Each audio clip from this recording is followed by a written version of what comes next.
Shalom à toutes, à tous. On est très content de se retrouver avec le Rav Menachem Ackerman. On a laissé de côté un petit peu l'étude de la Tfila pour laisser place aux festivités de Hanouka. Et on reprend donc la Tfila de Shacharit du matin de Shabbat avec le Rav Ackerman. Voilà, bonne étude à tous et on est très content de reprendre cette étude. On va parler aujourd'hui du schéma ou des brachot du schéma. Bonne étude. On y a fait. Alors, Bémet, Shalom le Koulam et à Koulan, ceux qui sont chez nous ici en Israël, et Miché Baolam Koulon, comme on va dire tout à l'heure. Comme vous vous souvenez, on est dans l'étude de la Tfila de Shacharit, de Shabbat. C'est l'étude de la prière de Shabbat, donc. Et le cours d'avant qui avait précédé Hanouka, c'était un cours qui était un cours d'introduction en fait sur ce qu'on appelle les brachot, le Shema et les brachot de Kriyat Shema. Je pense que pour ceux qui étaient là, vous vous souvenez, j'avais expliqué dans un cours entier, Alpi selon les bases de la Kabbalah, que ça correspond dans les mondes spirituels à celui qui s'appelle le monde de la Bria, et que surtout d'après l'enseignement de Manitou, c'est lui qui nous avait donné la clé. Le principe du monde de la Bria. Bria, c'est, on peut dire, le passage de la Elokut, de la divinité au monde créé. Il est sous le signe de l'unité des valeurs. C'était ça le principe général que Manitou nous enseignait, c'est que c'est la raison pour laquelle tout ce qui est dans le Kriyat Shema et tout ce qui est autour, c'est dans le Yichud, et avec le summum, Shema Israël, Hashem Elokeinu, Hashem Echad, comme disait toujours Manitou, l'unité, ce n'est pas l'unicité, c'est-à-dire c'est réussir à unir des valeurs qui sont a priori multiples ou contradictoires. Et c'est ça le thème central, ce qu'on a vu dans le cours d'avant, c'est il y a longtemps. C'était il y a 3 semaines, c'était bien avant Hanouka. Donc, on a vu que justement, tous les thèmes qu'on retrouve dans le Kriyat Shema et les bénédictions du Kriyat Shema sont liés avec chacun à sa place, avec cette idée d'unité. Alors aujourd'hui, donc, on va étudier plus spécialement la prière, ce qui a été rajouté, comme vous avez vu dans le titre, dans les bénédictions du Kriyat Shema. En principe, vous n'avez pas besoin, vous pouvez prendre votre Sidour, mais j'ai tout mis dans le texte ici, dans le texte du screen, je vais tout de suite ouvrir. Et donc, vous pouvez aussi, pour ceux qui n'ont pas de Sidour ou qui préfèrent suivre avec nous, d'ailleurs, de toute façon, il vaut mieux suivre ensemble parce que j'ai fait plein d'annotations sur le texte lui-même. Donc, c'est plus simple de suivre ensemble sur le texte que je vais ouvrir. Ce qui nous étonne tout d'abord, c'est que tous les rajouts sont dans la première des 3 bénédictions du Kriyat Shema. Il y a, comme vous vous souvenez, 3 bénédictions le matin. La première, Yotzer Or Uvorech Roshech Ose Shalom Uvorech Takol. La deuxième, c'est Avat Olam. Tous les 2 sont avant le Shema. Ensuite, il y a 3 passages du Shema. Et ensuite, une dernière bracha le matin qui commence par Emet Veyatziv et qui termine par Gaal Israël, Baruch Ata Hashem Gaal Israël. Ce qu'on avait vu, en fait, c'est que le thème de l'unité dans la première bénédiction, c'est le thème de l'unité dans le monde de la nature, dans le monde de la science, dans tout ce qui est lié avec le monde que Dieu a créé, de la création. On verra aussi qu'il y a un autre thème à l'intérieur, mais qui l'englobe dans la manière juive de voir les choses, c'est l'angéologie, puis à l'intérieur de cette première bracha, et j'en avais pas parlé la fois d'avant, vous vous souvenez qu'on dit on appelle ça la kedusha du Yotzer, où on parle des anges, des séraphins, etc. Tout ça, les séraphins qui nous éclairent, vous connaissez Séraphin Lampion, et donc tout ça, ça fait partie de cette première bracha. Pourquoi c'est logique? Parce que dans la conception juive des choses, les anges ont été créés, ils font partie donc de notre manière de regarder le monde de la nature. Ça ne fait pas partie, on pourrait dire à la limite, du monde de la croyance. Les anges, ça fait aussi partie d'ailleurs, mais ça fait aussi partie de l'organisation, on pourrait dire, naturelle des lois de la nature. C'est pour ça qu'on en parle. En tout cas, c'est vrai qu'ils apparaissent autre part, mais c'est pour ça qu'ils apparaissent dans cette première bénédiction de Kriyat Shema. La deuxième bénédiction de Kriyat Shema Avat Olam, on pourrait dire c'est l'unité dans le monde de la croyance, de la Emouna, et on l'a vu. C'est-à-dire que dans toutes les notions de connaissance de Dieu, d'amour de Dieu, de crainte de Dieu, du Avodat Hashem, du fait de servir à Kadosh Baruch Hu, tout ça c'est dans la deuxième bénédiction qui s'appelle donc Ahavat Olam, et c'est là-bas qu'on parle de l'unité de toutes les valeurs dans la Emouna. Et la troisième, c'est celle qui parle de la sortie d'Égypte, donc elle parle de l'unité des valeurs dans l'histoire, dans l'apparition de Akadosh Baruch Hu dans l'histoire. D'ailleurs, on dit Ani Hashem Elokechem Emet. On avait vu Hashem Elokim, Emet qui fait le lien entre les deux, entre le nom de Hashem et le nom de Elokim, mais tel que ça apparaît dans l'existentiel de l'histoire du peuple juif qui commence avec la sortie d'Égypte. C'est-à-dire, donc, on a trois choses, la nature, la science, la relation, on pourrait dire, spirituelle vis-à-vis de Akadosh Baruch Hu, et la relation d'histoire, c'est-à-dire la révélation de Dieu dans le monde par l'histoire du peuple juif, et ça correspond aux trois bénédictions de Kriyat Shema.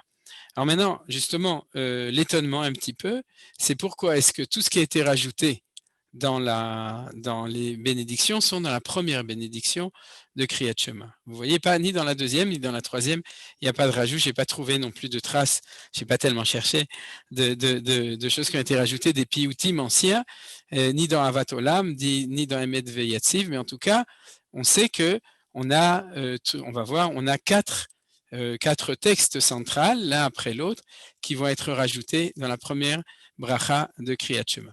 Alors tout d'abord, ce que je voudrais, c'est mettre l'importance sur ces piyutim. Tout le monde sait ce que c'est qu'un piyut. Un piyut en hébreu, c'est un poème en hébreu, en français. Ouais. Le poète, c'est le païtan, c'est exactement les mêmes mots.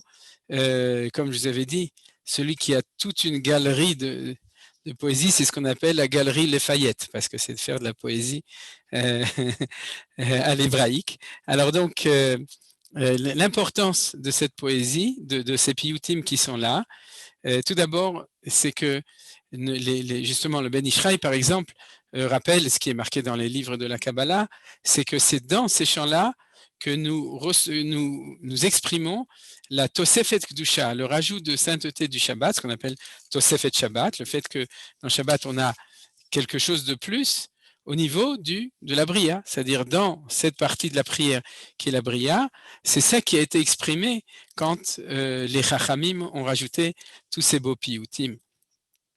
Et il faut faire remarquer aussi que, contrairement à beaucoup de prières, le Zohar HaKadosh, que vous connaissez, le Zohar a donné un commentaire sur ces tfilotes différents, c'est exceptionnel. Le Zohar ne donne pas un commentaire et surtout pas forcément sur des piyutim, ce qui montre d'ailleurs que c'est des piyutim anciens, c'est très ancien, puisque si le Zohar a expliqué et aussi montré la grandeur, je vais citer un tout petit peu dans le deuxième, dans Kel Adon al Kol HaMa'asim, je citerai l'enseignement du Zohar, une petite partie de l'enseignement du Zohar, mais qui montre d'un côté l'importance et deuxièmement l'ancienneté de ces piyutim que nous disons. Alors, après que on y dit tout ça, on peut commencer à parler au niveau de manière réelle. Alors, je vais ouvrir le texte tel que je l'ai imprimé. Alors, si vous me permettez, je prépare uniquement. Comme je vous ai toujours dit, pour en même temps pouvoir enseigner, et en même temps permettre qu'on se voit quand même pendant qu'on étudie, que ce ne soit pas hermétique. Alors, Leilou Nishmat, Michel Johar Malka, Badouna, et on va commencer directement. Vous voyez, vous avez le texte ici de la Tfila du Shabbat matin. Vous l'avez ici, donc Baruch Hashem, Bezant Hashem. Voilà, Tfila de Shabbat matin.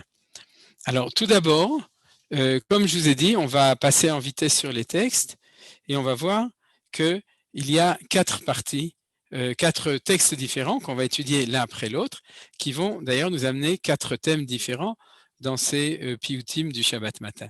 Ça, c'est la première chose qu'on va faire.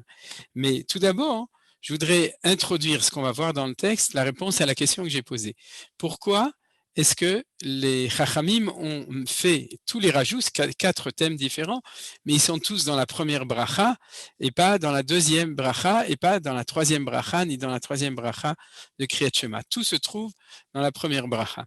Alors, en fin de compte, c'est clair que cette idée de la lumière du Shabbat qui éclaire le monde, elle a bien entendu aussi une influence sur la Emouna, donc le deuxième thème, et sur l'histoire du peuple juif, puisque le Shabbat est lié avec la sortie d'Égypte. Vous vous souvenez que dans les 10 commandements, deuxième version, celle de Vaïtranan, on nous dit « Shamor et Yom HaShabbat » et que tu dois garder le Shabbat. Et à la fin, on dit pourquoi? Parce que en souvenir de la sortie d'Égypte, et d'ailleurs, on dit le Shabbat plusieurs fois, Zecher l'Itziat Mitzrayim. Vous savez, c'est-à-dire que chaque fois quand on fait le Kiddush, quand on fait la prière, on dit en souvenir, Zecher, en souvenir de la sortie d'Égypte. Donc on a ce thème-là de la sortie d'Égypte. Donc on aurait dû mettre aussi un piout de ce point de vue-là à la fin. Pourquoi est-ce que cette insistance, elle est là? C'est ça qu'on va un petit peu aussi voir, on va le voir de plus en plus durant l'étude. C'est que le Shabbat, en tout cas ce qu'on appelle le Shabbat Bereshit, c'est-à-dire le Shabbat, c'est la finalité de la création du monde. Et elle doit nous amener une vision du monde de la nature. C'est-à-dire il y a quelque chose d'extrêmement central dans le fait que le Shabbat, c'est l'éclairage divin sur le monde de la nature. Quand je parle de la nature, les lois de la nature, de la science, etc. Et c'est ce point qui va être explicité, on pourrait dire, ou sur laquelle on va insister dans notre tfila, dans ces piyutim de la première bracha. Alors, pourquoi est-ce qu'on rajoute des piyutim le Shabbat? On les rajoute parce que le Shabbat, on parlait de Yichud. On a déjà étudié des choses dans Psuket Zimra, on a vu aussi au début dans les Korbanot, on va voir Bezrat Hashem aussi dans la Hamida. Mais au niveau de la prière, on a dit, je viens de le rappeler au début, c'est qu'il y a une unité. Maintenant, cette unité, elle apparaît de manière beaucoup plus forte le Shabbat que pendant les jours de la semaine. Si vous voulez, c'est quelque chose qui est très profond. Le Shabbat, c'est un monde de plus grande plénitude, et cette plus grande plénitude, c'est parce que l'unité de Akadosh Baruch Hu, de toutes les valeurs, apparaît beaucoup plus. Les jours de la semaine, c'est les jours où on court de tous les côtés, où chacun il a son monde, etc., où on voit le monde tel qu'il est, c'est-à-dire dans sa pluralité, alors que le Shabbat, les choses y reviennent à une plus grande unité. Je vais vous donner 3 éléments dessus. Le premier, c'est celui qu'on connaît le plus, c'est le fait que le Shabbat, on allume au moins 2 Nerot Shabbat, les 2 bougies du Shabbat. J'ai dit au moins parce que chez les Ashkenazim Chassidim, on allume autant qu'il y a d'enfants, plus toutes les fois on a oublié, plus pour la réussite de telle chose, etc. Ça veut dire qu'un plateau de bougies de Shabbat d'un juif polonais, chassid, il y a beaucoup de bougies. Mais en tout cas, la tradition minimale et habituelle, c'est d'allumer 2 Nerot Shabbat, et on sait que c'est lié avec le Shlom Bayit, c'est-à-dire avec l'unité dans le couple, avec Zachor Veshamor, avec tout ça. C'est-à-dire quand on parle de Shalom, on parle de Shlemut, on parle de plénitude, on parle de quelque chose qui est complet.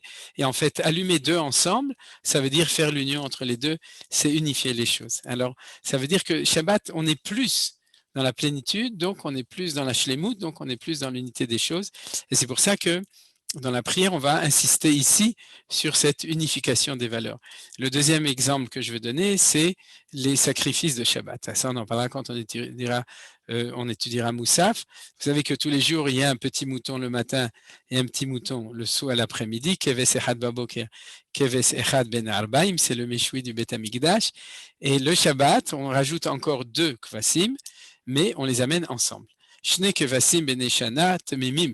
C'est-à-dire qui viennent ensemble. C'est exactement comme les 2 Nerot de Shabbat, et comme aussi Zachor Veshamor, qu'on a souvent étudié, qui sont 2 valeurs complémentaires. Vous vous souvenez, Assez velote assez, le commandement à faire, c'est le Zachor, à ne pas faire, c'est le Shamor, ou bien le fait que c'est la semaine et le Shabbat, c'est les différentes manières qu'on a, ou bien on a vu même la nuit et le jour. On a déjà vu plusieurs manière de voir ce Zachor Veshamor qui sont Bedibur Echad, c'est-à-dire ils ont été dits ensemble au moment des 10 paroles, donc à propos du Shabbat. Tout ça pour nous dire que le Shabbat, on est plus près, on a une plus grande préparation à pouvoir entrevoir ou pourvoir l'unité que pendant la semaine. Et c'est ça qu'on va voir donc dans cette bracha, en rajoutant le fait, comme je vous l'ai dit, c'est que ces piyutim vont nous amener à décrire, à remercier Akadosh Baruch Hu sur l'unité de la nature. C'est-à-dire la nature telle que l'homme de la science le voit, elle n'est pas tellement unifiée. C'est vrai qu'aujourd'hui, dans la physique moderne, il y a une plus grande unification des choses, mais de manière générale, il y a la pluralité extraordinaire. Marabout, Ma'asecha Hashem. C'est-à-dire le fait qu'il y a une multiplicité dans la création. Alors le Shabbat, on va s'approcher de l'unification des choses. Voilà, ça on va le voir durant l'étude. Alors dans l'étude, je vais vous montrer tout d'abord les 4 parties. La première, c'est depuis la bracha, Baruch ata Hashem Elokeinu melech haolam yotzer or uvorech choshech, oseh shalom uvorech hakol, qu'on a déjà étudié et qu'on va reprendre aujourd'hui, jusqu'à En aroch lecha ואין זולתך אפס בלתך ומידו מלך, אין ארוך לך השם אלוקינו בעולם הזה, ואין זולתך מלכנו לחיי העולם הבא, אפס בלתך גואלני לימות המשיח, ואין דומה לך מושיענו לתחיית המתים. Je vois que j'ai pris le texte séfarade, c'est bien. Ça, c'est la première partie. Donc, le premier, et d'ailleurs le deuxième aussi, excusez-moi. Le premier, c'est jusqu'ici, c'est jusque le mot akol. C'est après la bracha, c'est jusque le mot akol. Ensuite, Ael, apoteach bechol diom dalto share mizrach, qui est qu'on chante justement, surtout chez Sfaradim, pas chez les Ashkenazim, jusqu'à ici, l'Itriat Ametim, nous, en tout cas chez les Ashkenazim, on chante En aroch lecha, on chante cette partie-là. Et ensuite, celui que tout le monde chante, Kel adon al kol ha'ma'asim baruch umvarach befi kol neshama. Donc c'est la troisième partie, le troisième piout, celui qui est le plus célèbre, on peut dire, parce que tout le monde le chante, qui se termine donc ici, Shevach notnim lo kol seva marom, tiferet ugdala serafim vechayot ve'ofanei hakodesh, vous connaissez. Et ensuite, le dernier piout, qui s'appelle la El Asher Shavat Mikol HaMa'asim, Ubayom Hashvini Talav Yeshav Al Kiseh Kevodo, jusqu'à Lefichach Yefaru, Shimecha, etc. Al-Kol Ve'al Meor Yosh Atzarta, Ema Yefaru Chasela. C'est-à-dire, après ça, on rejoint la prière de la semaine. Alors, de manière un petit peu intéressante et bizarre, le plus important, c'est le dernier, c'est celui-là. C'est laquelle Asher Shavat Mikol HaMa'asim, Vayom Hashvini Ta'alav Yeshav Al Kiseh Kevodo. Pourquoi je dis que c'est intéressant? Parce que je ne connais pas de communauté, peut-être les Marocains, je ne sais pas, je suis sûr, ils aiment tout chanter, mais qui le chantent. Yosef, vous chantez laquelle Asher Shavat? Non, non plus. Personne ne le chante. Alors, c'est bizarre. Pourquoi c'est bizarre? Parce que dans le Shulchan Aruch, le Siman qui parle de ça, c'est Siman 281, pardon, Resh Pei Aleph, dans le Shulchan Aruch, il dit que le Rama dit, bon le Rama, mais c'est valable aussi pour les Sfaradim, c'est que le seul passage, si on l'a raté, il faut le reprendre, c'est celui-là.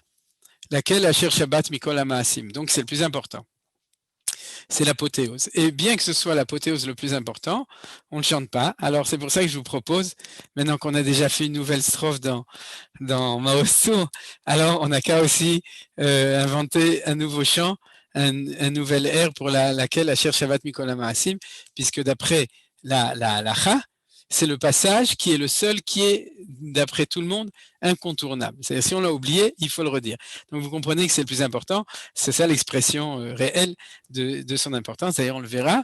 C'est, en fin de compte, c'est le seul qui parle du Shabbat. C'est-à-dire, les précédents, ils ne parlent pas de Shabbat. Ils parlent de la nature. Et tout ça, c'est une préparation à celui-là, ce dernier. Donc, on se prépare aussi à l'étudier, Bezrat Hashem, comme il faut pour en voir toute son importance, pour y voir toute son importance. Maintenant, donc, on revient. Il y en a qui chantent Zeshil Shebach. Il y en a qui chantent à partir de Zeshil Shebach, à partir de là, on commence à chanter.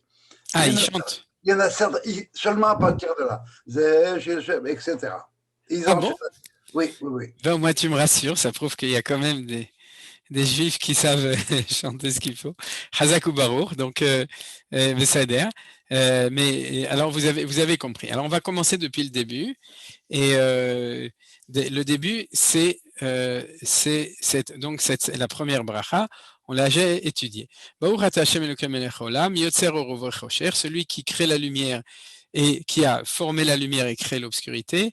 Oseh Shalom, qui a fait la paix, Uvoreh et Akol, et qui a tout créé. Et je vous rappelle que le mot qui est spécial, c'est le mot Akol, vous vous souvenez, parce que la dialectique lumière et obscurité dans la première phrase, on la comprend très bien, mais comment est-ce que tu fais le Shalom et le Kol en même temps? C'est vrai qu'à Tel Aviv, il y a le Kol Bo Shalom qui doit faire le yichud entre le Kol et le Shalom. Le problème, c'est que malheureusement, il a plus la tête qu'il avait il y a 40 ans, on ne le voit même plus, tellement qu'il est petit avec toutes les grandes tours qui se construisent à Tel Aviv. Mais en tout cas, comment est-ce que c'est l'un en face de l'autre, le Hakol par rapport au Shalom? Et ça, c'est ce qu'on avait vu dans le passouk d'origine de Yeshayahu, c'est qu'Yotzer Or Uvorech, je suis Dieu qui fait, Ose Shalom Uvorera, celui qui fait la paix et qui crée aussi le mal, qui est l'auteur qui a créé le mal, Ani Hashem Ose Kolele, je suis Dieu qui fait tout cela. Alors en fin de compte, le problème, c'est le Ra.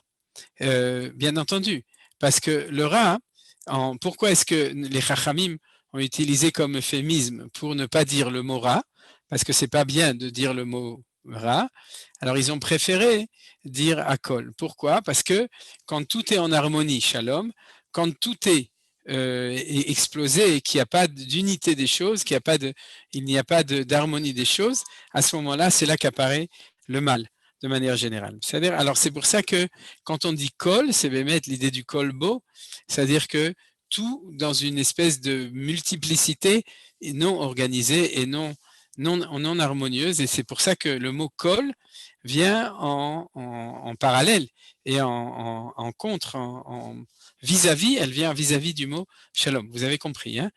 C'est-à-dire comment ça se passe, pourquoi est-ce que le mot kol qui représente le ra est en dessous du mot chosher, de même que shalom est en dessous du mot or.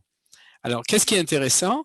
C'est que le Shabbat, c'est ce que nous font remarquer les kabbalistes, c'est pas moi qui l'ai trouvé, c'est le Rabbi Chaim Vital qui l'écrit dans le Sha'ar HaKavanot, c'est que ce mot Hakol, le Shabbat, on le dit 6 fois immédiatement, c'est-à-dire on dit Uboré et Hakol, et on continue Hakol Yoducha, Ve'Hakol Yishabechucha, Ve'Hakol Yomren Kadosh Kadonai, Hakol Yom Romemucha Sela, Yotzer Hakol. Vous voyez, il y a 5 fois dans une même phrase, plus le premier, et c'est pour ça que eux comptent 6 fois, quand ils comptent le nombre de fois où c'est marqué, et ils disent que on dit que c'est quelque chose d'extrêmement important. Alors vous voyez, c'est un petit piout. C'est pour ça, comme je vous ai dit, c'est une unité en elle-même. Il y a d'ailleurs, je me souviens, un chant qui a été fait il y a de longues années par un groupe américain qui chantait très joliment cette phrase. Je me souviens plus qui c'était, mais en tout cas, tout ça, c'est exprimer le hakol, etc. Alors les commentateurs nous disent d'ailleurs que c'est lié avec ce premier hakol, c'est d'ailleurs logique. On a dit uboré et hakol, on a fini avec un mot, et puis du coup on le développe encore 5 fois. Hakol yoducha, v'hakol yishabucha, v'hakol yomru, v'hakol yorumucha, yotzer hakol. Alors qu'est-ce que ça veut dire? Ça veut dire que cette idée du tout, dans le sens du tout qui n'est pas lié avec Dieu parce qu'il est complètement éclaté, comme l'idolâtrie. D'ailleurs, l'idolâtrie, c'est le fait de diviniser chaque valeur en soi-même, c'est-à-dire de ne pas voir l'unité de tout. Alors c'est ça le kol. Eh bien le Shabbat, tout est ramené à l'unité. Et c'est pour ça qu'on insiste dessus. C'est comme si pendant la semaine, on disait une seule fois, Uboré et Hakol, on a la Emouna, que tu es le créateur du tout, le créateur du mal. Vous savez que c'est la chose la plus dure dans le monde. La chose la plus dure, c'est de voir Akadosh Baruch Hu dans le mal. Dans le bien, c'est plus facile. Et on sait que nos sages nous disent que Akadosh Baruch Hu étant partout, il faut aussi être capable de le bénir sur ce qui est mal dans le monde. Keshem shechayav levarech ala tova, kach chayav levarech ala ra'a. C'est un enseignement de nos sages dans la Gemara de Brachot, dans le dernier chapitre. De même que l'homme doit bénir Dieu sur le bien, il doit le bénir sur le mal. Vous savez sûrement quel bracha on fait, Baruch Dayan Haemet. C'est-à-dire que Baruch Dayan Haemet, c'est pas seulement quand quelqu'un meurt, c'est une bracha qu'on fait chaque fois. Normalement, aujourd'hui, on fait plus tellement attention à ça. Chaque fois qu'il y a une vraie mauvaise nouvelle, une mauvaise nouvelle, on dit Beshem ou Malchut, on dit Baruch Dayan Haemet. C'est pas seulement sur le fait que quelqu'un disparaît, c'est de manière générale, parce qu'on voit que la vertu par lequel dirige Dieu son monde à ce moment-là, c'est la vertu de la rigueur du din, Baruch Dayan, celui qui dirige son monde par le din, Baruch Dayan. Mais on sait que ça aussi, ça fait partie de la vérité. Et la Gemara dit pire que ça. Elle dit, ça veut dire quoi? Que Shemche, de même que tu dois bénir Dieu sur le bien, tu dois le bénir sur le mal. Pourquoi on dit que Shem, c'est-à-dire de même la comparaison? Et la Gemara dit quelque chose qui est très difficile à réaliser. Elle dit Tzech levarech besimcha. Il faut être capable de le dire besimcha. Alors, beatzlacha, nachon, bonne chance pour ceux qui y réussiront. Mais en tout cas, c'est ce que nous dit la Gemara. C'est-à-dire la capacité d'être capable de voir la réalité de Dieu, la présence de Dieu partout et surtout là où on ne le voit pas. C'est-à-dire dans l'obscurité et sous l'obscurité, le Ra. Et le Ra, c'est ce qu'on appelle le Kol. Alors, l'idée du Shabbat, c'est que le Shabbat, comme je vous ai dit, étant donné qu'on a une Tosefet Neshama, c'est-à-dire qu'il y a un rajout de la sainteté de Dieu, il y a une rajout en nous de la Neshama, mais ça veut dire qu'il y a une présence rajoutée de Dieu dans le monde, il y a une harmonie, il y a quelque chose de plus, le Shabbat, en soi-même, alors on voit plus l'unité des choses, et c'est pour ça qu'on reprend ce mot Hakol, pas les autres. On prend celui qui aurait tendance à dire qu'on ne voit pas la présence de Dieu, on pourrait dire, et on dit on la voit pendant 6 fois. C'est-à-dire qu'on reprend le premier, et on dit, d'ailleurs, vous voyez, c'est ce qui est marqué, Hakol Yoducha. Même le Hakol, ils vont te remercier. Vakol Yeshel Barucha. Et même le Hakol va chanter tes louanges. Vakol, et même le Hakol, il dira En Kadosh Kashem. Il n'y a pas de Kadosh, si ce n'est à Kadosh Baruch Hu. Hakol, tout le monde, Yoromemucha, ils vont te sublimer, t'élever, c'est là. Yotzer Hakol, toi qui es le créateur de tout. C'est-à-dire, alors c'est pas dans le sens le tout du call center, c'est-à-dire on s'occupe pas de tout dans le sens général, mais de manière extrêmement précise. C'est-à-dire ça, c'est donc le premier piyut, le premier thème, d'ailleurs c'est très clair, c'est l'introduction. C'est l'introduction en disant, prépare-toi, puisque c'est Shabbat, et puisque le Shabbat c'est une sgoula, c'est quelque chose qui est sur toi, et que en faisant Shabbat, tu es plus proche de cette chose-là.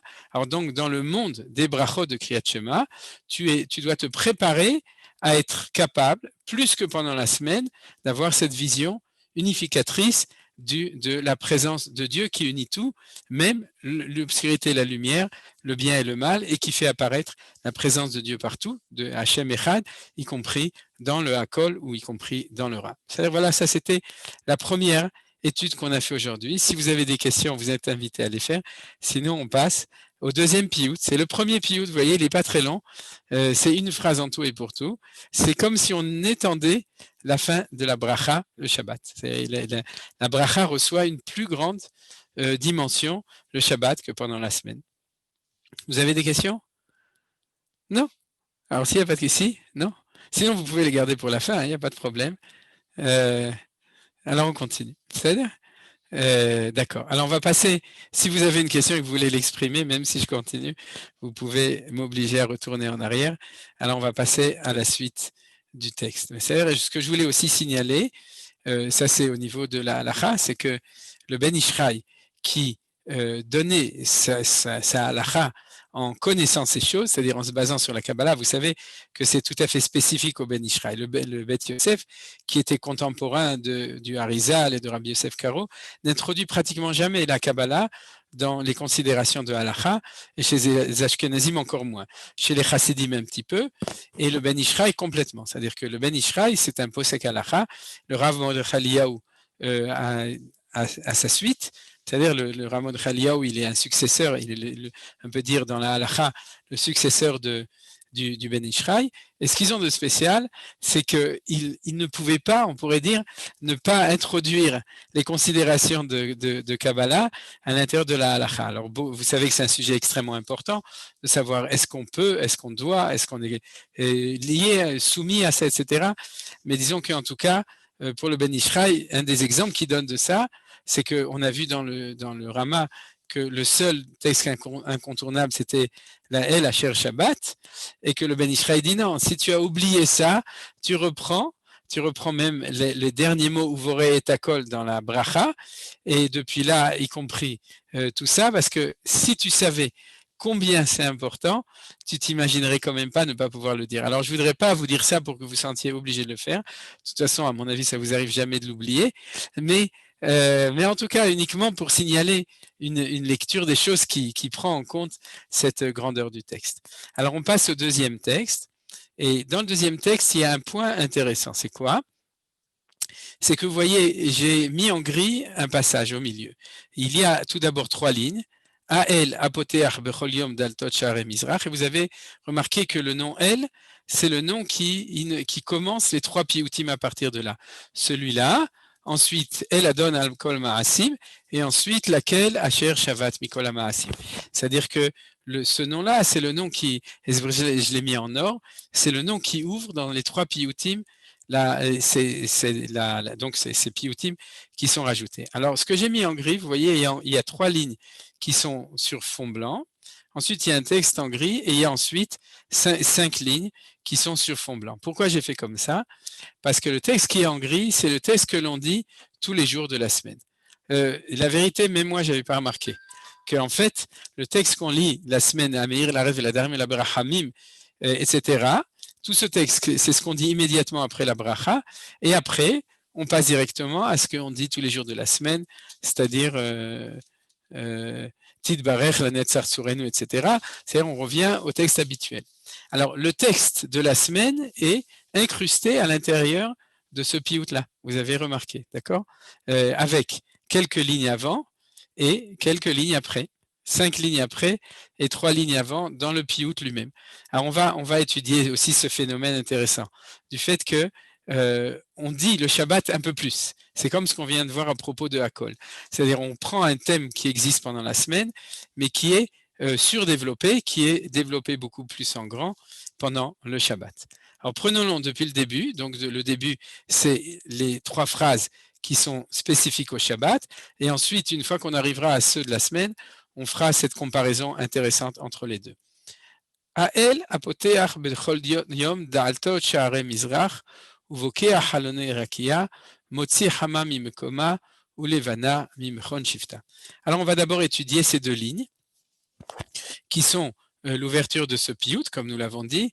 Et qu'est-ce qu'il a d'intéressant? Je vais le traduire. Le Dieu qui ouvre tous les jours les portes les portes des portails, parce que porte c'est Delet, char c'est le portail, de Mizrach de l'Est, ou Vokea, et qui ouvre les volets des fenêtres du Rakia du ciel, et à ce moment-là, celui qui sort le soleil de son lieu, et le Vana et la lune, Mimchon Shifta, de là où elle réside. Alors j'imagine qu'après l'avoir traduit, vous êtes sûrement un petit peu choqué. C'est pas forcément, mais un petit peu peut-être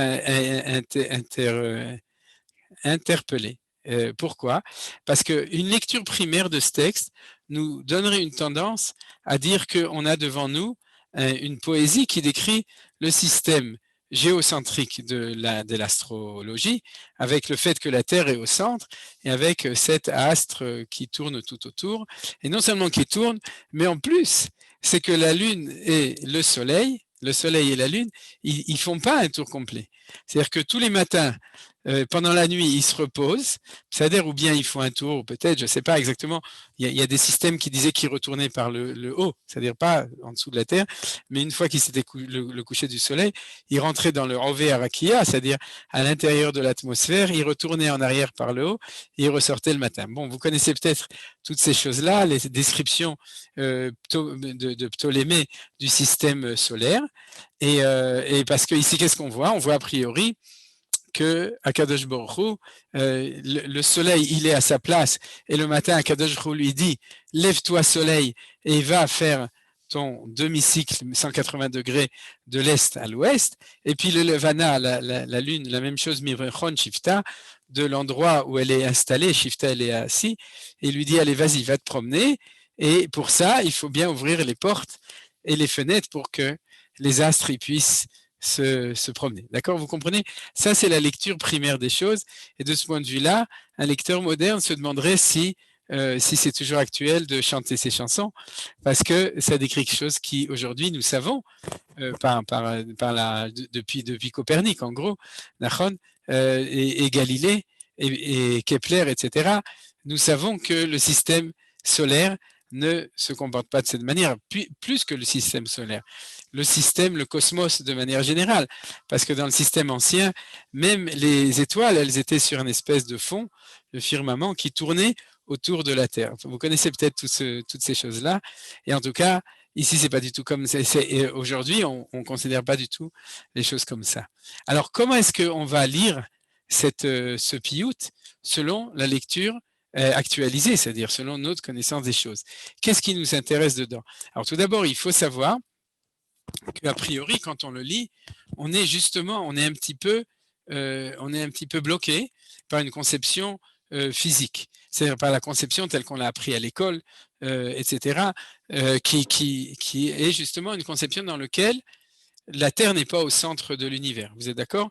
Et le Créateur n'a pas mis la Terre avec l'homme au centre, mais la conception, je pourrais dire la conception moderne, dans laquelle la Terre est un astre minuscule à l'intérieur d'un système solaire qui n'est pas très grand, à l'intérieur d'une galaxie qui n'est pas des plus importantes, la Voie lactée, qui se trouve dans un endroit perdu au milieu des infinis espaces de toutes les galaxies du monde qui sont en expansion depuis le Big Bang. Ça, vous savez un petit peu que c'est comme ça.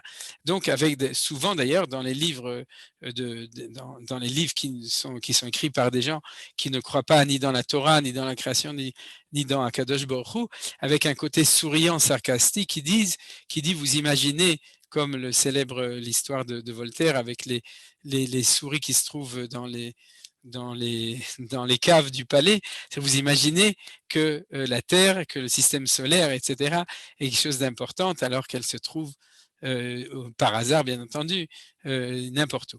Alors, puisqu'on s'occupe ici, dans nos bénédictions, on s'occupe justement de la vision de la nature et de voir derrière cette nature qui a l'air d'être comme ça, c'est-à-dire qui a l'air d'être le fruit du hasard et de la nécessité, le fruit d'un impersonnel dans lequel l'homme et la terre sont vraiment des infimes grains de sable dans l'univers, dans l'immense univers, vous connaissez tout ça. Alors, il faut remettre les pendules à l'heure. C'est-à-dire le Shabbat, on va remettre les pendules à l'heure. Et ça veut dire quoi, remettre les pendules à l'heure?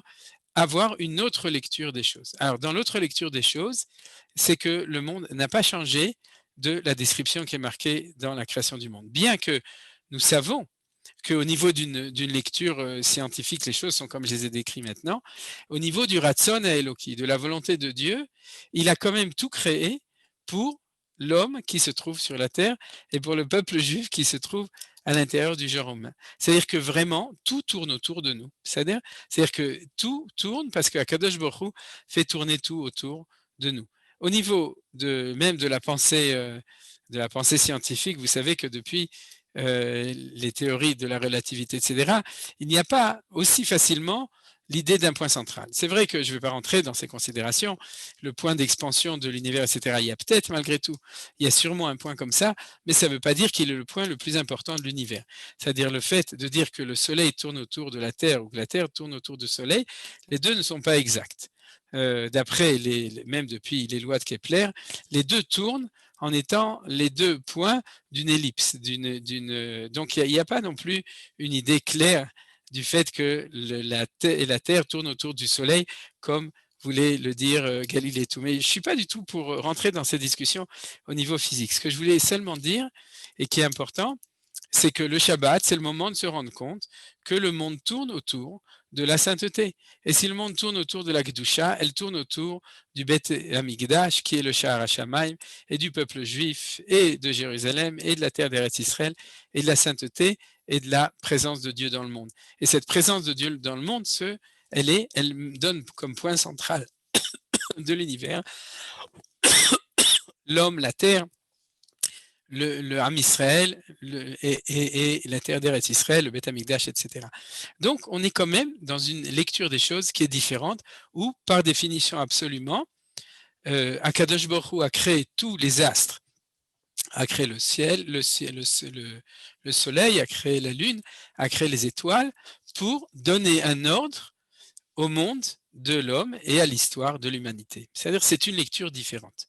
Elle est vraie sans aucune contradiction avec la lecture de la physique. Et tous ceux qui réfléchissent à ça verront que c'est des lectures qui sont différentes, qui ne sont pas contradictoires du tout, mais c'est celle-là qui est la vérité ultime. Parce que fondamentalement, ce qui intéresse le peuple juif, c'est la réussite du projet divin.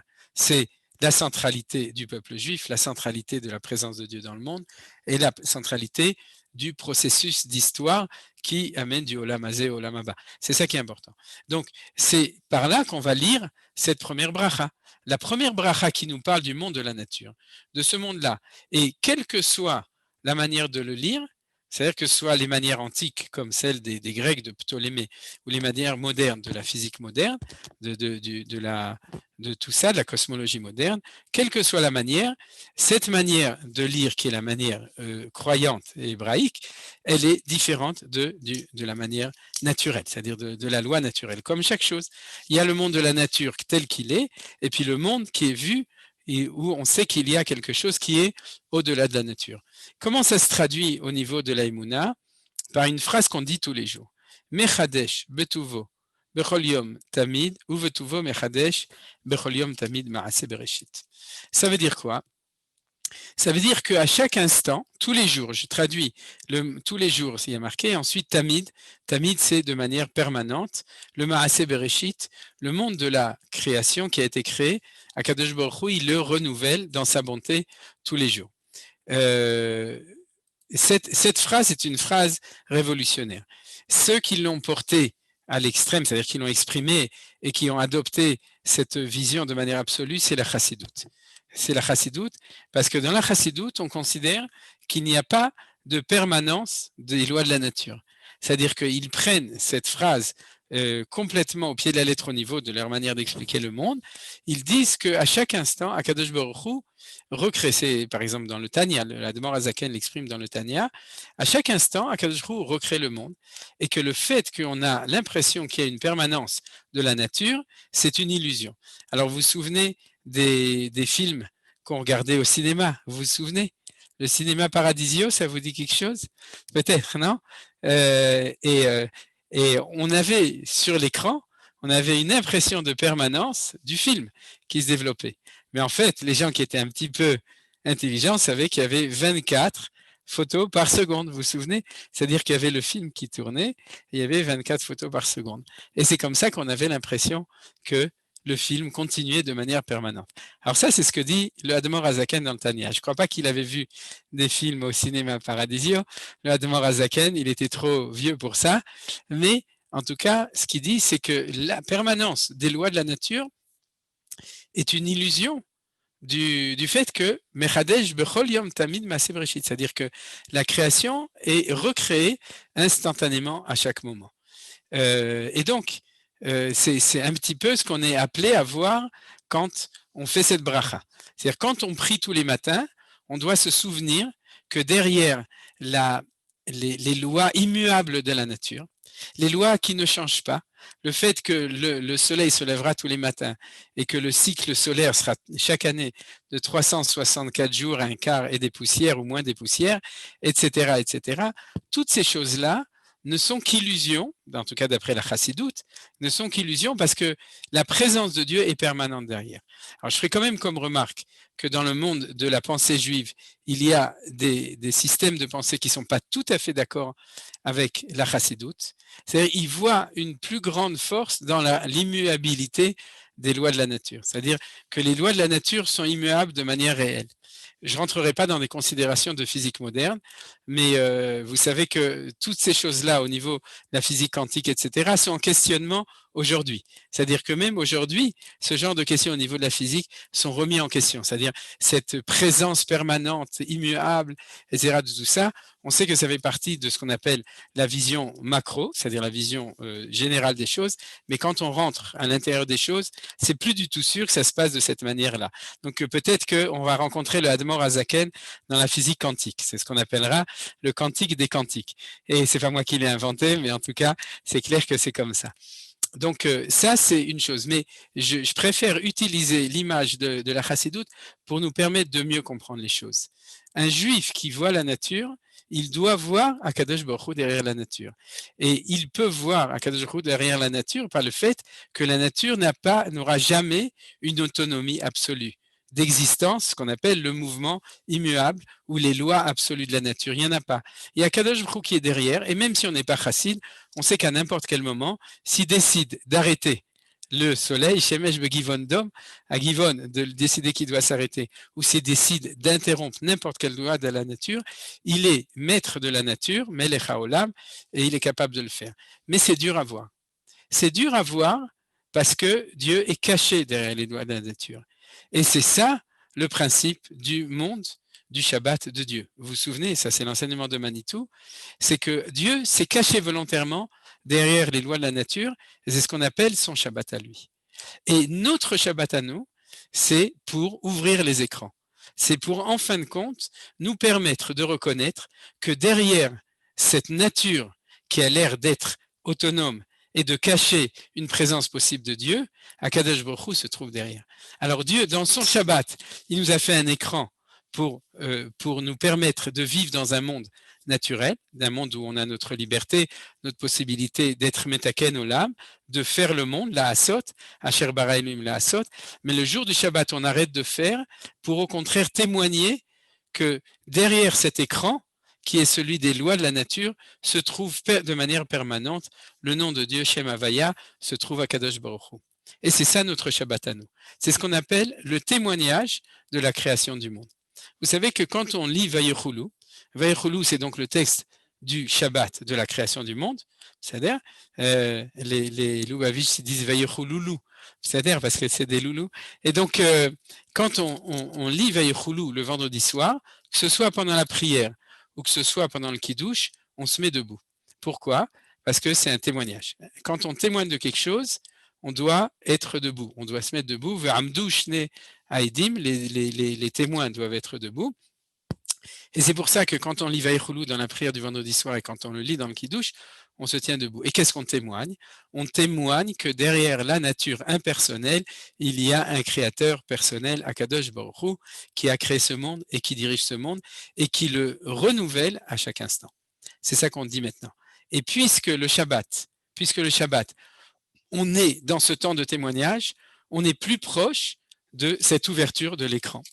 Vous comprenez ce que je veux dire, hein? C'est-à-dire que pendant toute la semaine, tous les jours, la première bracha, c'est la bracha de l'éloge à celui qui fait la nature.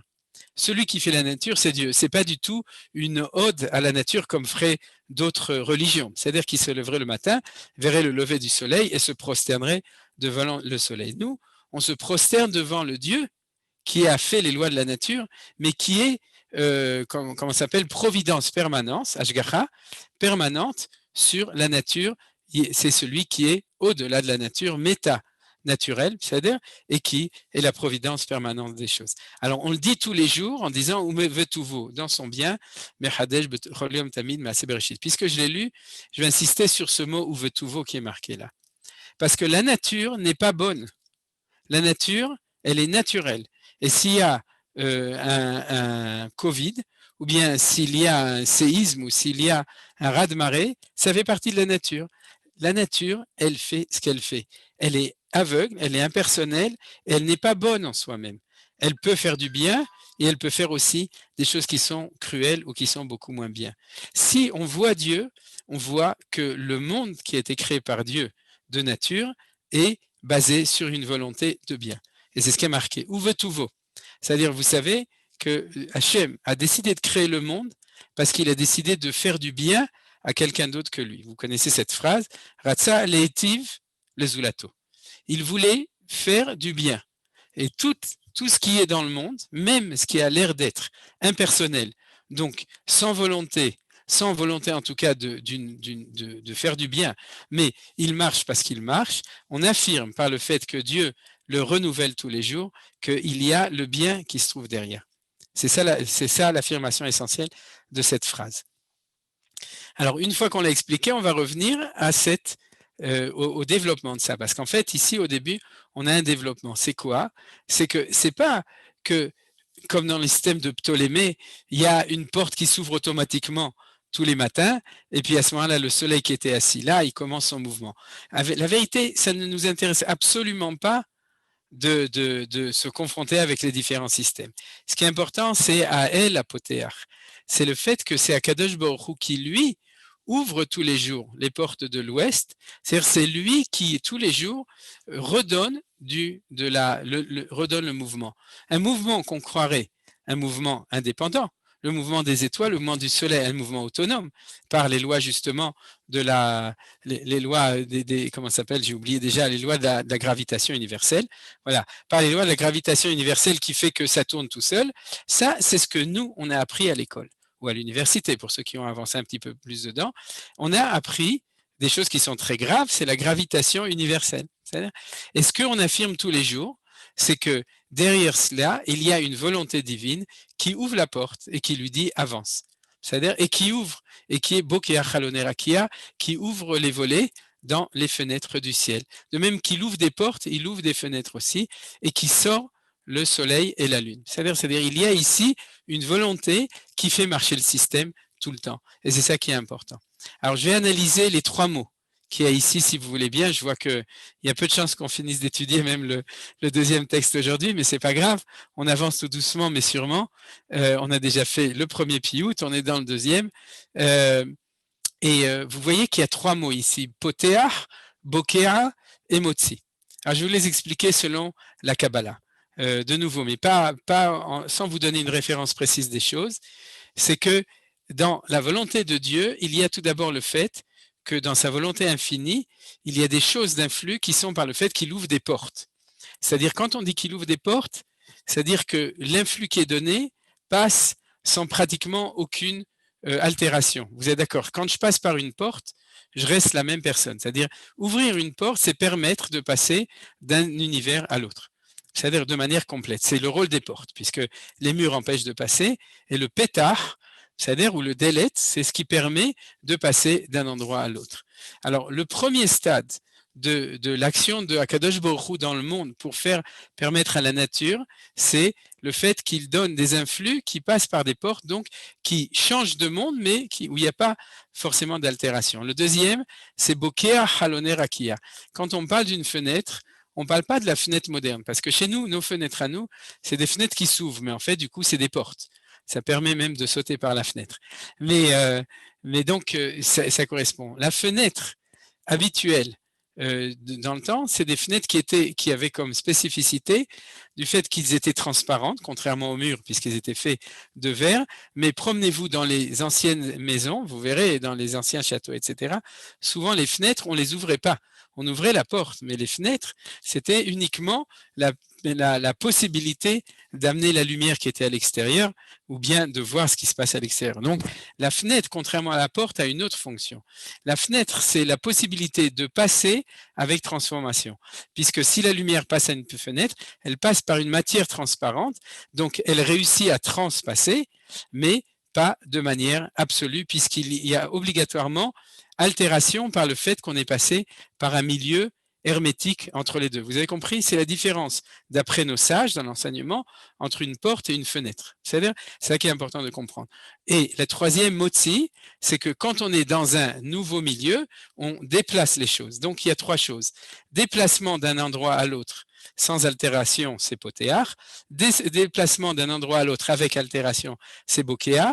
Et déplacement à l'intérieur d'un milieu en lui-même, donc, plus du tout changement, c'est Motzi Hamam Imekoma. Alors, dans le monde ici en bas, la lune et le soleil ne sont ni en Peticha ni en Bokeh. Ils sont en Motzi, vous comprenez? C'est comme dans les lois de Shabbat, quand on se déplace 4 coudées, 4 Arba Amot dans Reshut Arabim. Nicole, vous n'avez pas compris? Non? Vous voulez que je reprenne? C'est bien de le dire comme ça. Faire un non. Alors, dites si vous n'avez pas compris et je recommence.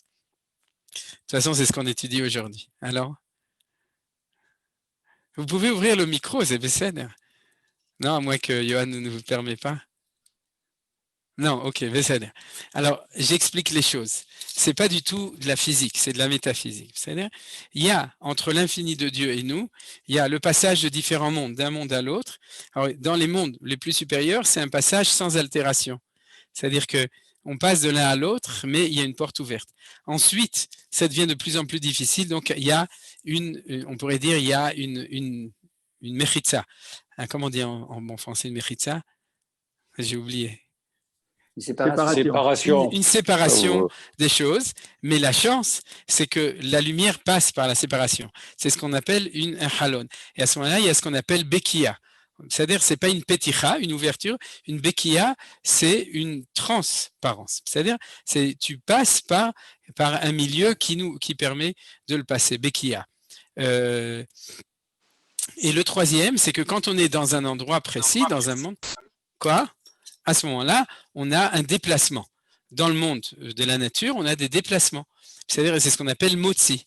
Amotzi, hama, mimkoma, ou vana miruchan shifta. C'est-à-dire, quand on arrive à la lune et au soleil, c'est-à-dire les astres effectifs, ils sont en mouvement. C'est-à-dire, c'est ce qu'on appelle motzi. Ils sont ni en pticha, ni en bekia. Mais ce qu'on a vu là, quand même, malgré tout, pour terminer, puisqu'on est déjà à 57, ce qu'on a vu aujourd'hui dans le cours, c'est que ce qui est très important, c'est de voir que tout ce qu'on croit être nature, en fait, provient de l'infini de Akadosh Baruch Hu, et que la nature ne fait pas bien les choses, mais c'est El Hazar qui fait bien les choses. Elle, c'est le Dieu qui nous aide, El Hazar. Alors lui, il fait bien les choses. Vous connaissez la formule, le hasard fait bien les choses. Alors nous, on ne dit pas le hasard fait bien les choses, on dit El Hazar, c'est-à-dire le Dieu qui nous aide fait bien les choses. Et en fait, c'est de dire que notre monde de nature tel qu'on le voit, on est capable de remonter jusqu'à la source la plus haute pour voir comment est-ce que c'est Akadosh Baruch Hu qui déplace les choses jusqu'au soleil et jusqu'à la lune qui sont ici en bas. Et cette insistance qui est grande ici, en fait, je vais le dire en vitesse parce que comme ça nous permet de terminer le cours sur quelque chose de clair. Regardez la phrase suivante, Umeir laolam kulo. Akadosh Baruch Hu éclaire le monde entier. Ça, c'est le fait qu'il y a une lumière dans le monde entier, dans toute la oui, dans tout le, je perds mes mots, mais dans tout le cosmos. C'est-à-dire, on sait aujourd'hui d'ailleurs qu'il y a une lumière diffuse qui se trouve partout, et puis il y a la lumière des astres, etc. Akadosh Baruch Hu, c'est lui qui éclaire tout. Ou le Yoshav Shebara B'Midat HaRachamim, et ceux qui sont assis sur terre, qu'il a créé B'Midat HaRachamim. Cette première partie, c'est astrologique, c'est le cosmos, ça où il y a le bleu. Par contre, cette deuxième partie, il y a marqué le Yoshav B'Midat HaRachamim, on a atterri, on est arrivé sur la terre. Mais regardez, ça ressemble beaucoup à la phrase suivante qu'on lit tous les jours de la semaine. Regardez, Umeir, Ameir, la olam kulo, la haaretz, uli yoshva veladarim, shebara b'midat harachamim, alea berachamim. Et c'est pour ça que je vous ai dit que c'était important de remarquer le fait qu'il y a un rajout pour Shabbat. Et là, le rajout nous interpelle, a priori, on paraphrase 2 fois la même chose. Le Shabbat, on rajoute une phrase qui a l'air de complètement ressembler à l'ouverture du Piyut, tel qu'on le dit pendant la semaine. Vous avez remarqué, hein, ça commence par Meir, il y a Rachamim à la fin, etc. Le Yoshva Veladarim, ça ressemble. Alors, la semaine prochaine, Bezrat Hashem, on va analyser les différences entre les deux. Mais je dirais que comme ça, c'est que là, c'est le Olam Kulo, et si c'est la Haaretz, c'est pour terminer.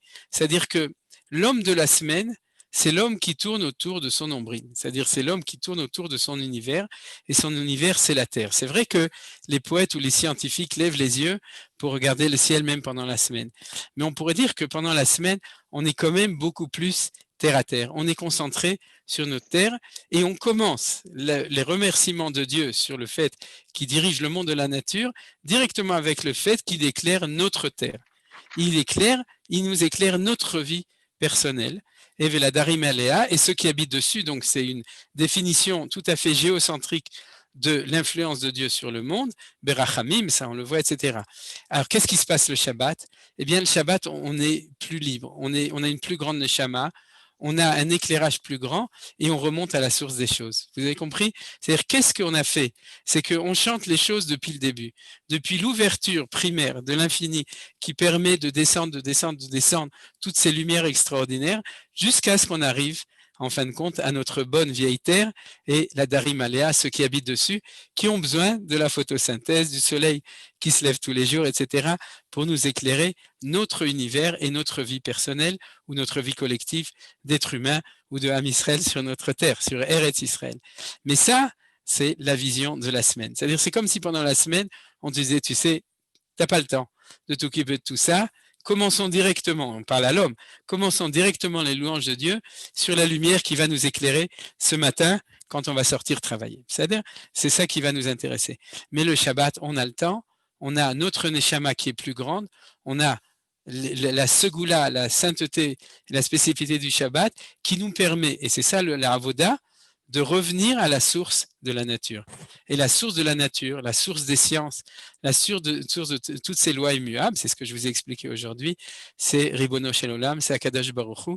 Et c'est ça notre travail à faire quand on parle de l'unité de la nature, c'est de retrouver cette source qui unifie tout, qui est Ribono Shel Olam, qui est Akadosh Baruch Hu Hashem Echad, ou Shmo Echad, qui est lui, le créateur du monde, et qui l'a caché, comme j'ai dit, dans la nature, et c'est le monde de notre semaine, et le Shabbat, c'est le moment où on peut vraiment retourner à la source des choses dans ce domaine-là. Toda Rabba.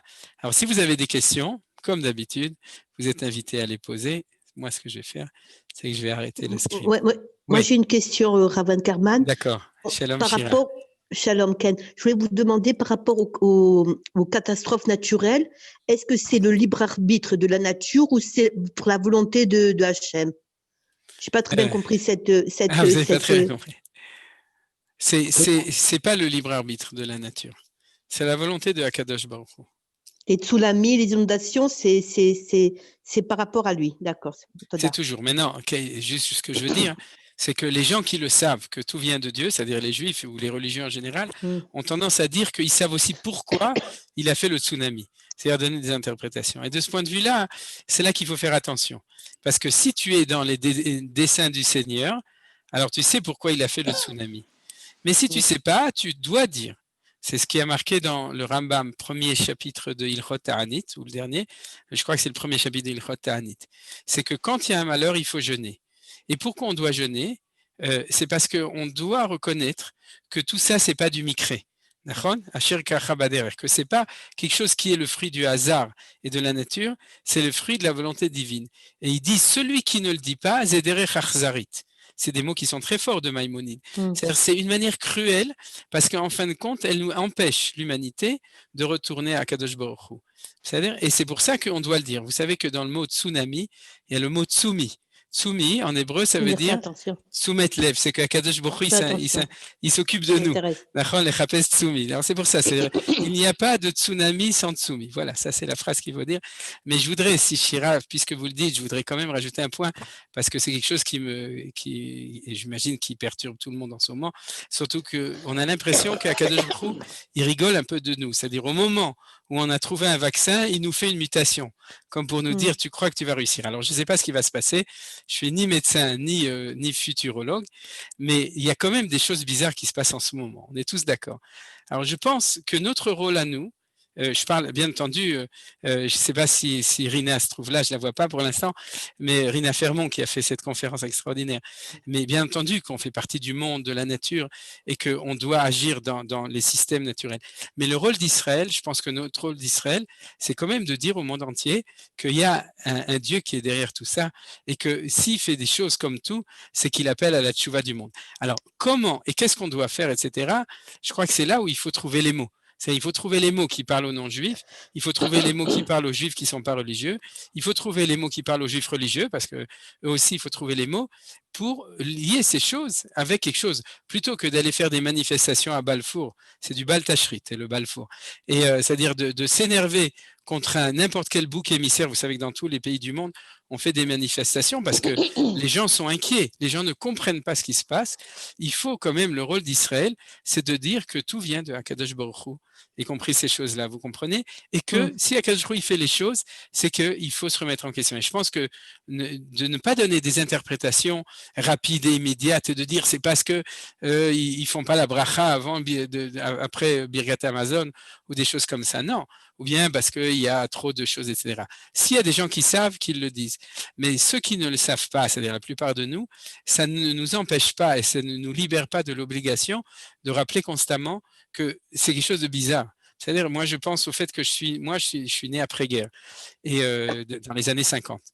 Et je disais toujours à mes enfants que par rapport à la génération d'avant, qui souvent a vu la Première Guerre mondiale, la Deuxième Guerre mondiale, la Shoah, l'État d'Israël, etc., nous, on a eu une vie où des grands événements, je dirais catastrophiques, on a eu la chance de ne pas les voir. Et aujourd'hui, de ne pas les avoir. C'est-à-dire, on est une génération. Eh bien, aujourd'hui, on ne sait pas, parce qu'il y a quelque chose de nouveau ici, et l'histoire jugera si ce n'est pas un des grands changements de l'histoire universelle, peut-être, ce qui est en train d'arriver aujourd'hui. Et je crois que si c'est comme ça, notre rôle en tant que juif, c'est suite à ce que vous avez dit, Shira, c'est quand même de l'affirmer de manière sans équivoque. Nicole, vous vouliez dire quelque chose? S'il vous plaît. Attendez, parce que je crois que Nicole voulait dire quelque chose. Oui, c'est pour le qui douche debout. J'ai pas très bien suivi pourquoi. Ah, le fait de se mettre debout. Oui. Ah, on se met debout parce qu'on lit le passage du Shabbat, de la création, pour témoigner que derrière les lois de la nature, il y a un créateur. Et quand on doit témoigner de quelque chose que les autres n'ont pas vu, alors quand on dit quelque chose que les gens ne savent pas, on témoigne, et quand on témoigne, alors on se met debout pour témoigner. Et celui qui n'est pas prêt à être témoin, on lui dit témoin que rien. Voilà. Alors, Igal, il voulait dire quelque chose. Bravo. Merci beaucoup, Rav. Je voulais juste revenir sur l'explication que vous avez donnée sur Ta'anit. Quand vous avez parlé de jeûne, je voulais juste comprendre, est-ce qu'il y a une signification ou pas? En quoi le jeûne viendrait donner l'information que vous avez dit, qu'on témoigne que Hachem, c'est lui qui est derrière tout? J'ai pas fait le lien. Pour le tsunami, vous avez parlé que par rapport au tsunami, oui, j'ai compris. Vous avez parlé d'un jeûne. En quoi le jeûne, lui, viendrait témoigner ou répondre à ce que c'est Hachem qui dirige le monde? C'est que il faut réagir à un malheur. Quand tu as un malheur, tu réagis pas en faisant une Seudat Odaya. C'est-à-dire quand tu es libéré et quand ça s'arrange, alors tu fais un repas de remerciement, tu remercies. Quand tu es en malheur, alors tu réagis comme on réagit quand on est en malheur, et l'habitude hébraïque, c'est de faire un jeûne. C'est ça la réponse. C'est-à-dire qu'à chaque événement, sa manière d'exprimer ça. C'est-à-dire Shabbat, c'est une autre manière. Tov, il y a encore quelqu'un qui veut poser? Oui, j'ai juste entendu. Marguerite et Yosef. Ken. Merci. J'ai entendu parler du libre arbitre de la nature, mais en fait, c'est Akadosh Baruch Hu qui est à l'origine de tout ce qui se passe dans la nature, donc elle n'a pas de libre arbitre. Alors, ce que vous avez entendu, Marie-Alice, c'est un enseignement de Manitou, ou des gens qui enseignent Manitou. Il n'y a pas de libre arbitre, il y a une autonomie, une liberté. C'est ce qu'on s'appelle un principe d'incertitude, c'est-à-dire la possibilité de la nature de ne pas faire exactement ce que Akadosh Baruch Hu lui demande. C'est-à-dire Dieu a donné une dimension d'autonomie à la nature, mais ça ne s'appelle pas du libre arbitre, c'est un certain niveau de liberté. Maintenant, la position de Manitou était, de ce point de vue-là, un petit peu différente de celle de la Chassidoute. C'est-à-dire qu'il donnait une plus grande importance à l'autonomie des lois de la nature. Parce qu'il voyait dans les lois, on peut parler au présent, Manitou, il voit dans les lois de la nature de manière autonome, l'autonomie de la nature par rapport au Créateur qui permet la liberté de l'homme. C'est-à-dire c'est un moyen pour permettre la liberté de l'homme, c'est le fait que déjà les lois de la nature ont eu un degré d'autonomie vis-à-vis du Créateur. Mais ceci dit, ça ne change rien dans le fond. C'est-à-dire entre eux et lui et la Chassidoute, on arrive toujours à la même chose. Oui, qu'est-ce que vous voulez dire, Marguerite? Est-ce qu'on peut songer à un exemple que la nature prenne une forme de liberté pour permettre à l'homme d'être plus libre? Est-ce qu'on peut penser à un exemple, par exemple? Dans la Torah, c'est l'exemple que Manitou citait et que nos sages citent, c'est le fait que quand Dieu il a demandé à l'arbre d'être fruit, il est devenu arbre fruitier et pas fruit. Etz oseperi et pas etzperi. Et c'est là qu'il expliquait cette idée. Il l'expliquait aussi dans un autre endroit dans la création des animaux, dans le 5e jour, le 5e jour ou le 6e jour, la création des animaux. C'est-à-dire, donc, mais si vous cherchez des exemples dans la physique, dans la nature, on peut aussi en trouver aujourd'hui. Par exemple, par le mot exemple, je voulais comprendre comment cette liberté de la nature pouvait permettre celle de l'homme. Ça c'est compliqué. Il faut étudier le Soda Ivri, premier tome de Manitou, ou bien écouter les cours qui vous sont donnés dessus. C'est-à-dire, Yosef, tu voulais demander quelque chose? Quand tu dis que ceux qui savent doivent le dire, ceux qui savent quoi? Ceux qui savent pourquoi on a le virus aujourd'hui? Oui, mais je ne pense pas qu'il y en a qui le savent. Mais qui prétendent le savoir, en tout cas, c'est ça le danger, quoi. On va limiter à telle ou telle chose. C'est pour ça qu'il vaut mieux se taire. Il y a quelque chose, mais chacun le sait pour lui-même, quoi, sans plus. Oui, je pense. C'est-à-dire que d'ailleurs, sans doute que ceux qui le savent, ils ne le disent pas. Parce que ceux qui le savent vraiment, ils ne le disent pas parce qu'ils n'ont pas le droit de le dire. Mais à l'époque des prophètes, on avait le droit. C'est-à-dire que quand Hachem disait à un prophète, ça, c'est arrivé à cause de telle chose, le prophète n'avait pas le droit d'ailleurs de ne pas le dire. C'est-à-dire ce qu'on a vu avec Yona. C'est-à-dire on a une obligation aujourd'hui. Mais en fait, c'est un petit peu le désarroi. C'est-à-dire que comme tout le monde nous dit tu n'as pas le droit de dire parce que tu sais pas, t'es pas dans les secrets du Seigneur. Alors on oublie qu'il faut quand même dire que tout vient de Akadosh Baruch Hu et que Dieu a un projet. Même si on ne le sait pas, c'est clair et net qu'il est en train de nous faire un grand truc en ce moment dans le monde entier. C'est ça qui m'impressionne. C'est-à-dire, nous, on a l'habitude, en fait, des grands projets qu'on a vus avec la guerre des 6 jours, la guerre d'indépendance, etc., en Israël. Mais un projet universel, quelque chose, un changement universel, ça fait longtemps qu'on n'a pas vu un truc comme ça. Et là, c'est clair qu'il y a quelque chose qui est en train de se faire. Et je reviens en disant que c'est pas parce que tu sais pas que tu dois pas dire le principe général. C'est pour ça que j'ai cité le Rambam, parce que le Rambam n'a jamais dit qu'il fallait dire quoi. Ça a l'air. D'accord. J'avais compris l'inverse. Autre chose, dans Hakol, le premier c'est Uboret Hakol et le second c'est Yotzer Hakol. Alors on passe de Belia à Yetzira. Ah, oui, je me suis demandé la même chose quand je l'ai lu. Et j'ai pas de réponse. C'est là, quoi. Ouais, si ce n'est que tu peux dire que ça descend de Bria Yetzira, c'est-à-dire c'est clair que plus on descend, plus on est dans le kolbo, plus on est dans le mélange, plus on est dans le balagan, plus on est dans la présence du mal. C'est-à-dire que le boré, c'est l'instant premier. Donc de dire qu'après il y a descente, ce serait possible d'expliquer comme ça. Mais malgré tout, j'ai pas de réponse. Je me suis posé la même question. C'est un constat, quoi. Une dernière chose, la chassidoute, le renouvellement de la nature. Bon, on est d'accord, on n'est pas d'accord, mais pour l'homme, on le dit tous les matins. C'est vrai, et c'est extraordinaire, parce que plus tu t'éloignes du fonctionnement déterministe de la nature, plus c'est clair que le renouveau est instantané tous les jours. Il y a une Gemara dans Rosh Hashanah qui dit que les tzadikim, ils sont jugés à chaque instant. Il y a des gens qui sont jugés chaque jour, des gens qui sont jugés chaque année. Les tzadikim, ils sont jugés à chaque instant, parce que le tzadik, il vit son renouveau à chaque instant, donc il est jugé à chaque instant. Et c'est sûr que c'est la pierre, c'est-à-dire le minéral, où on a le sentiment le plus fort de non-renouvellement. C'est-à-dire qu'il n'y a pas, et bien entendu, dans tous les textes qui s'occupent de la Pnimiut Torah, on parle de la Neshama intérieure, le Ramchal, j'ai vu ce Shabbat, de chaque chose, y compris ce qui a l'air d'être inerte, d'être donc inerte, même tout ça, il y a une Neshama derrière qui le fait vivre. C'est pour ça que je me suis toujours demandé pourquoi est-ce que c'est marqué Afilu Sha'ahat alors qu'on devrait dire Afilu Shniyahat. Ah, parce que Sha en hébreu c'est un instant. Voilà, merci. Si on te dit Janiba Beocha, alors ça dépend qui c'est. Si c'est un Sfarad, un Polonais, un Ashkenaz, ce ne sera pas au même moment. Chacun a son interprétation du Shah. C'est même Vaïsha, ça veut dire attendre un certain temps, la Shah. C'est tout. Merci. Encore une question, une remarque? Merci.